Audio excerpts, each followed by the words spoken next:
I see a lot of videos about, or people asking questions, why do narcissistic people ask for a divorce? Well, this is why I did, right? First of all, there's two main reasons, but there's a lot of subcategories as to why. One main reason is because you were too strong, right? When you caught me up early in a relationship, rather I was sexting, cheating, not being a good boyfriend, not being a good fiance, not being a good husband, you became very strong, right? You get that discernment, right? Discernment. You have your instincts, right? But you want to stay married because you love me naturally. So you became overbearing to me. You became too strong, too wise, right? You had too much info and I couldn't handle it. So what do I say? And what do I do? Narcissistic people, avoidance type of people, avoid, run, escapism. I want a divorce. I don't need this. You treat me like a little boy. I don't. But she, whoever she was at the time, whether it's relationship, marriage, whatever, had every right to treat me like the person I wasn't acting for her or the person I wasn't being for her.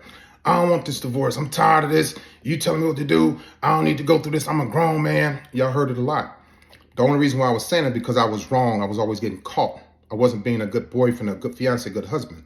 I wasn't good at all. And so the first reason is you become too strong. You become too aware. You become too talented as far as a girlfriend, a fiance, or a wife. And you have all these great qualities and I don't have those. So you see me for who I am and I can't take that. It irritates me. I don't like it. It scares me. It makes me feel less than who I am because I'm not really a real dude to you. I'm not a real boyfriend, a real husband, a real fiance to you. But you are that to me. But I'm not giving that back to you. So what do I say to hurt your feelings? I want a divorce. I want out of here. And I know that's going to hurt you. So that's one reason why they say it. Second reason why is because I wanted to be for the streets. Whether it was sexual, whether it was cheating, whether it was I want to come in at 2, 3, 4 in the morning. I want to do what I want to do. I want to see who I want to see. I want to text at 3 in the morning. I want to text at midnight. I want to, watch what I want to watch. I didn't want to be a involved, engaged husband or boyfriend. And so I wanted to be for the streets. Rather, that was being with a multitude of women, hanging around my boys, letting them come over, whenever they wanted to, parking in the garage, in the driveway. I'm cooking for all my friends, not cooking for my family. I wanted to be for the streets. I wasn't mature enough to be a husband for you. So the two reasons, you're too strong, you're too caring, you're too aware, you have too much knowledge, and I want to be for the streets. And so what made it easy for me to detach and move away and say, I want a divorce and not worry about, or I don't want to be in this relationship anymore to my exes.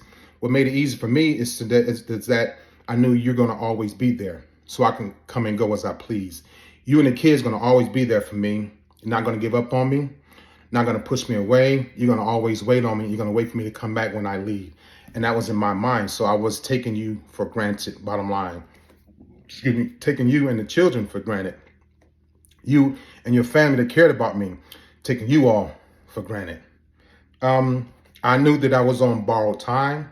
So I can say, you know what, I can leave and come back. The kids will forgive me. The kids are young right now. They're not going to realize that dad left 2, 3 years ago. And when they get older, they won't even think about it. They won't even remember it. So I felt like you all will always be there for me. And I had time to make things up. So that's why. That's another reason. That's another subcategory or sub feeling of what I felt when I said I wanted a divorce, right? What happens is they immediately go to social media when the divorce is final to make themselves feel good about getting divorced, let other people know so that they can hear those people say, well, congratulations on your divorce. I know it's time to turn up and all this other crazy stuff. But they go to social media for the flying monkeys so people can stroke their ego and make the situation feel a lot better than it actually is. So first thing you do, go to social media. Yeah, I'm divorced, y'all. It's time to turn up. Let's get it in. You know what I'm saying? You feel me? Yeah, I'm hitting up the club tonight. Let's go celebrate. They really don't feel like that. But what they do is when they tell people that on social media, the people that's feeding into it, the flying monkeys, the people that are gathering information for them about the ex, the soon-to-be ex, or the impending ex, those people are the ones that will help them through the process. Those people are the ones that help them cheat. Those people are the ones that help them think of you as being less and not being a good wife, or if it's a female like me, not being a good husband. So we have those flying monkeys to stroke our ego, make us feel good about the bad that we've done, make us feel good about the damage that we've caused, make us feel good about destroying our own family. So those flying monkeys are just as dysfunctional as we are. That's why we reach out to those people like that, the people that are just like us, because all they're going to do is make us feel good about being a husband or a wife or girlfriend or boyfriend or fiance that sucks in a relationship. So that's why we surround ourselves with people like us. They make us feel good, make us feel better, make us realize that divorce, it wasn't that bad. It is. We don't detach easily. Men don't detach easily. We remove ourselves and then the emotions come up, so we have to suppress them. Women mourn, then you all detach. We detach and then we mourn, and then we look for people to help us through the mourning process. So we don't detach easily. And that's why we go to social media. That's why we go to the flying monkeys, so people can make us feel better about screwing up and breaking up our family. You have to cut ties with the person that's divorcing you, the person that's walking away from the relationship. You have to cut ties with them, and you have to also cut ties with their flying monkeys, because their flying monkeys are going to contact you by any means necessary to see how you're doing, see how you are doing during the divorce process, during the breakup process. So you have to cut all ties, go silent, don't get on their social media, don't re-engage with their friends, because remember, those are their friends and not your friends. They were your fake friends while you were dating their friend, the male and female. But as soon as they break up or the divorce is in progress, they're going to go back to that person that they actually support anyway. So cut all ties with the flying monkeys. The reason why we hurt you, and the reason why it's easy for us to hurt you, is because we know that you can handle the hurt that we give to you, but we can't handle the hurt you give to us. We hurt you because we know that you're going to be there for us. You're going to nurture us back to good health. We hurt you because you're not only a wife, but you're a nurturing woman, a nurturing mother, or if it's a man, a nurturing man, or a nurturing husband, or a nurturing father. We hurt you because we know that you're going to take us back, because you are deeply involved and engaged with the broken little boy in me. So I'm going to hurt you, leave and come back. I'm going to hurt you, leave and come back, and you're going to be there for me because it's inherent in you to take care of me. It's inherent in you to nurse me back to good health. It's good health. It's inherent in you to forgive me, but I don't do the same things for you. But you have the capability and the strength to take me back, because you are stronger than I am. I am not as strong as you are. I haven't been as a child. I haven't been as a young man, and I'm not that as a grown man. When I got my papers, it was in 2006, my divorce papers. I got promoted to Master Chief in the Navy at the same time, to E9. And the same day I got my divorce papers by the sheriff on the pier.